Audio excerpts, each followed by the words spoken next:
Time is the one resource that is absolutely universal yet invariably elusive. Every person, across every culture, possesses exactly 24 hours each day. However, the way those hours are spent, and the degree to which individuals feel they are using them, rather than being used by them, varies dramatically.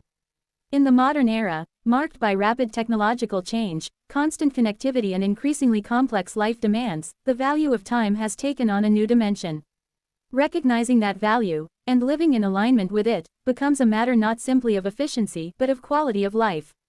To begin, consider what we mean by value of time.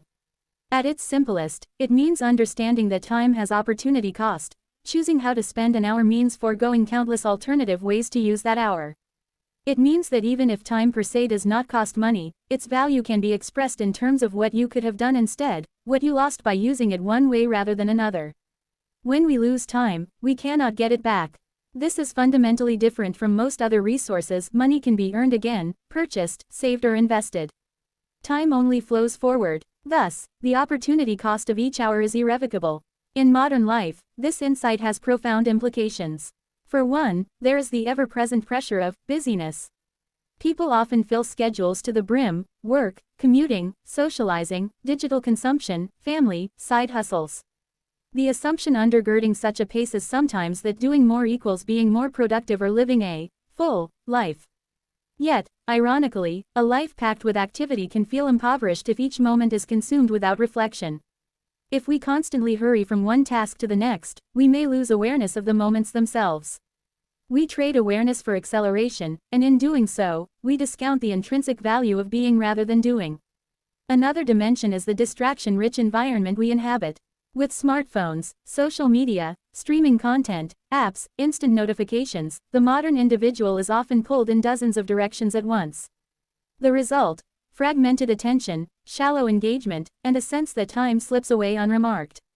1 hour spent scrolling, switching tasks, responding to messages could have been spent more deliberately: deep work, meaningful connection, rest, contemplation. Thus the value of time becomes bound up not just in how much time we have, but how well we use it. Time poorly used is quickly perceived as time lost. How then can one live in a way that honors the value of time? One key step is intentionality, making conscious choices about what occupies one's time rather than reacting to what demands it. This means defining priorities. What matters most to you personally: relationships, health, learning, contribution, rest. Once clarified, you begin aligning your schedule accordingly. It might mean saying no to lesser commitments, reducing distractions, carving out unhurried space for what matters. It means guarding the hours that are most precious to you. Another step is reflection and mindfulness. When we pause to observe how we spend our hours, we gain insight into patterns: where time drains, where time flourishes. Reflection allows us to adjust. Mindfulness in action means being present in the moment, not just racing through it. If you're with a loved one, you're with them rather than looking at your phone. If you're working on a project, you're fully engaged rather than half distracted. This enhances the subjective quality of time. Time that's alive to us feels richer, more valuable. Then there is the concept of margin and rest. Because time is finite, living with value means acknowledging our limitations. It means not scheduling every hour to capacity, leaving blanks in our day, allowing for unpredictability, and scheduled creativity, downtime. These are not wastes of time but investments in time quality. Rest is not mere inactivity, it is part of the rhythm of life that enables sustained engagement, creativity, resilience. When we run ourselves flat out, time may pass quickly, but our experience of it diminishes. Finally, the value of time invites a longer-term view. Consider how you will look back on your life. Which hours will you recall, which will you regret? Many people report that at the end of life, it is not the work done or the money earned that weighs most, but the time given to people, the experiences had, the moments lived. In this sense, investing time in meaningful endeavors, helping others, pursuing a passion, cultivating relationships, yields a kind of return far beyond the immediate. In summary, to live in recognition of time's value is to shift our focus from how many things we can accomplish to how well we inhabit the hours we have. It is to make intentional choices about use of time, to bring attention and presence to each moment, to allow space for rest and regeneration, and to keep an eye on the broader horizon of a life well spent. When we do this, time ceases to be a resource we simply burn through, and becomes instead a dimension we inhabit with awareness and purpose. In the end, our richest asset is not how much time we had, but how we lived in the time we had.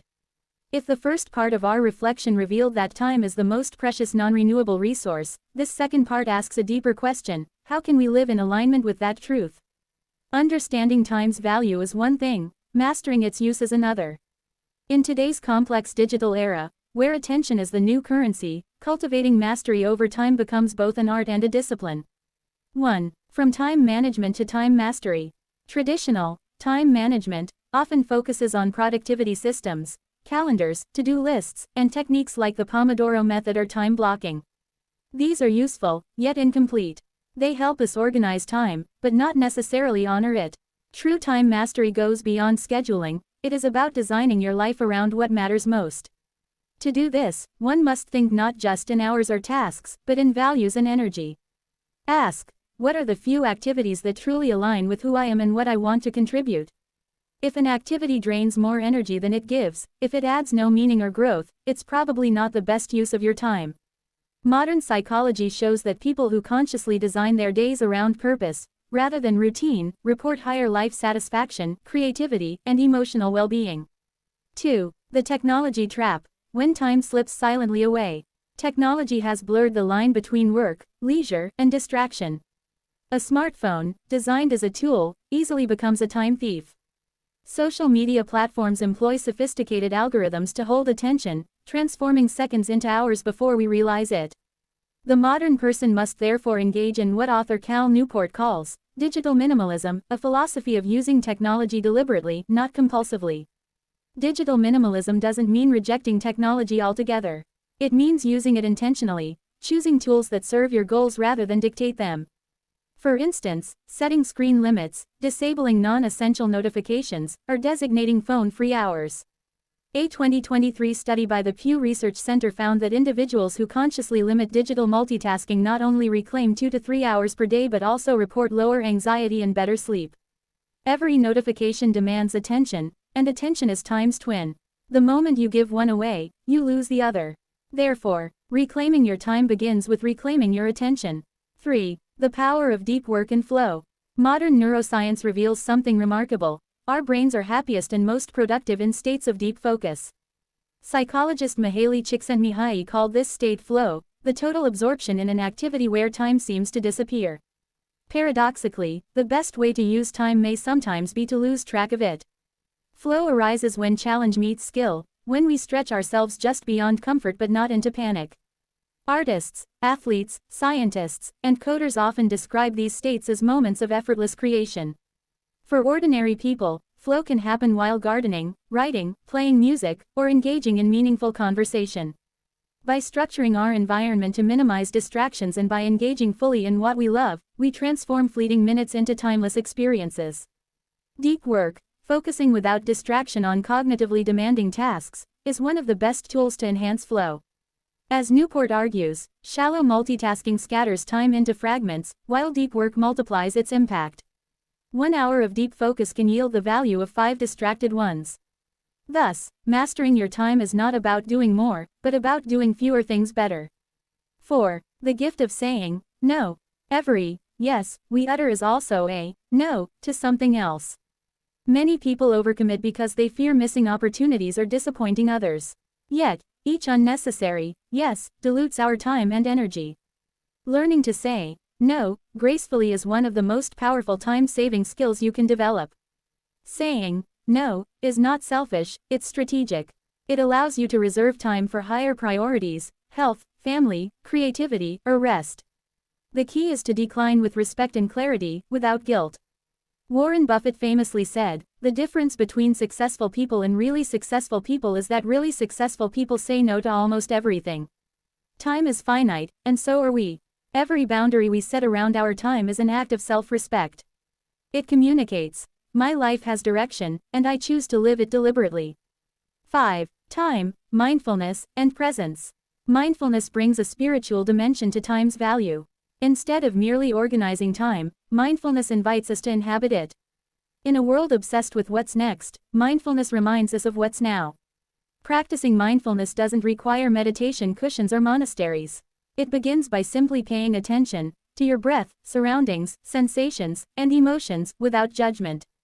It means being fully present in small things: a meal, a walk, a conversation. These moments may seem ordinary, but when lived consciously, they become extraordinary. Many spiritual traditions, Buddhism, Stoicism, Sufism, and even modern psychology, converge on this truth: the present moment is all we truly possess. The past is memory, the future is imagination. Therefore, living fully in the present is the ultimate way to honor time. 6. Time is connection and legacy. Beyond personal efficiency, time gains its deepest meaning in relationships. How we give time to others, through attention, empathy, and shared experiences, defines the quality of our human connections. No gift is more precious than undivided time with someone you love. Similarly, how we spend time shapes our legacy. The projects we nurture, the people we influence, the kindness we extend, these are all ways we invest time into the fabric of the world. Legacy is not measured in duration, but in depth. A short life lived with purpose often outshines a long one wasted in distraction. When viewed through this lens, time becomes sacred. It is not a commodity to be spent, but a sacred currency to be invested in things that outlast us. 7. Designing a life aligned with time's value. To live by the value of time requires conscious design. Here are a few guiding practices. Morning intention. Begin each day by identifying the single most meaningful thing you want to accomplish. Focus your best energy on that. Evening reflection. End each day with gratitude, acknowledge what you did, learned, and felt. This transforms fleeting time into wisdom. Batch and bound. Group similar tasks, emails, errands, and assign time boundaries. This reduces switching costs and frees space for deeper work. Protect energy peaks. Identify your most energetic hours: morning, afternoon, night, and use them for creative or critical tasks. Embrace stillness. Schedule nothing time, quiet moments that recharge you mentally and emotionally. Each of these habits transforms time from something that happens to you into something you shape intentionally. The final reflection: time is life. In the end, to master time is to master life itself. Time is not outside of us, it is us. Our lives are the sum total of the moments we experience, the choices we make, the attention we give. Every minute holds potential. To connect, to create, to rest, to love. The philosopher Seneca once wrote, "It is not that we have a short time to live, but that we waste much of it." To live wisely, then, is to see each hour as both a gift and a responsibility. Whether you are 20 or 70, the time you have left can be infinitely rich, if you choose to live it fully awake. So pause for a moment. Feel your breath. Notice the time passing right now. It is yours, utterly unique, completely finite, and infinitely valuable. What you do with it, minute by minute, will become the story of your life. SEO-friendly info. Title: The True Value of Time, How to Master Life's Most Precious Resource. Description: Discover the modern meaning of time, strategies for focus, mindfulness, and purposeful living. Learn how to design a life that honors every moment. Keywords: value of time, time management, mindfulness, productivity, deep work, focus, time mastery, life purpose. Hashtags: hashtag value of time, hashtag mindfulness, hashtag productivity, hashtag life design, hashtag deep work, hashtag motivation. Tags: time management, life lessons, mindfulness, personal growth, success mindset, productivity tips, mental health.